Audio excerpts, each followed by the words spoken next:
3년 전에 헌법재판소가 낙태를 처벌하는 형법 조항을 헌법에 불합치한다라고 판결을 했습니다. 그런데 대체 입법이 아직도 이루어지지 않아서 지금은 말 그대로 무법 상태입니다. 이번 미국 연방대법원 판결이 우리나라에서도 대체 입법의 계기가 될지 주목됩니다. 김다연 기자 보도합니다. 지난 2019년 4월 헌법재판소 결정으로 낙태를 처벌하던 규정은 역사 속으로 사라졌습니다. 당시 재판관 9명 가운데 7명이 여성의 자기결정권 등을 들어 일률적인 낙태 처벌은 헌법에 어긋난다고 판단했습니다. 임신한 여성의 자기결정권을 제한하고 있으므로 최소 침해성의 원칙에 위배됩니다. 하지만 헌재는 눈앞의 혼란을 우려해 2020년 말까지 유예 기간을 두고 국회에 법 개정을 주문했습니다. 낙태 결정 가능 기간은 언제까지로 할지, 어떤 사회 경제적 사유를 인정해 줄 것인지 등 새로운 법적 근거가 필요하다고 본 겁니다. 입법 시한 즈음 정부와 여야가 앞다퉈 법안을 발의했는데 그 내용은 제각각입니다.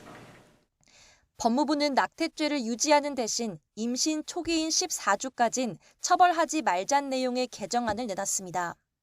국민의힘 서정숙 의원은 낙태 허용 기간을 임신 10주로, 더불어민주당 권인숙 의원과 정의당은 처벌 조항 자체를 아예 폐지하는 법안을 발의했습니다.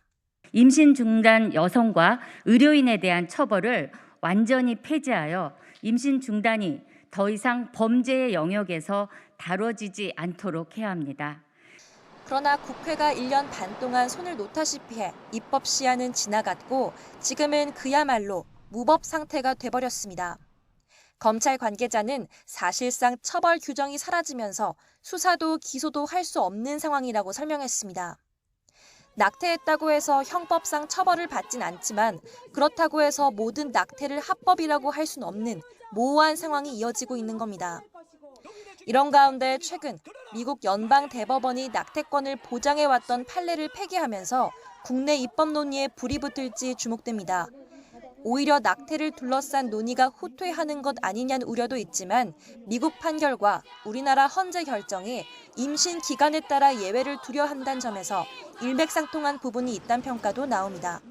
14주 이내에 대해서는 어떻게 보면 사실은 결론에서는 일치를 하게 됩니다. 14주 이내에는 처벌하면 안 된다라는 내용이 둘 다 들어가 있는 거고요. 여성계와 종교계, 의료계 등의 엇갈린 입장 차이도 후속 입법을 지체시키고 있는 가운데 3년 만에 재점화된 낙태 논쟁이 입법 공백의 마침표를 찍게 될지 주목됩니다. YTN 김다연입니다.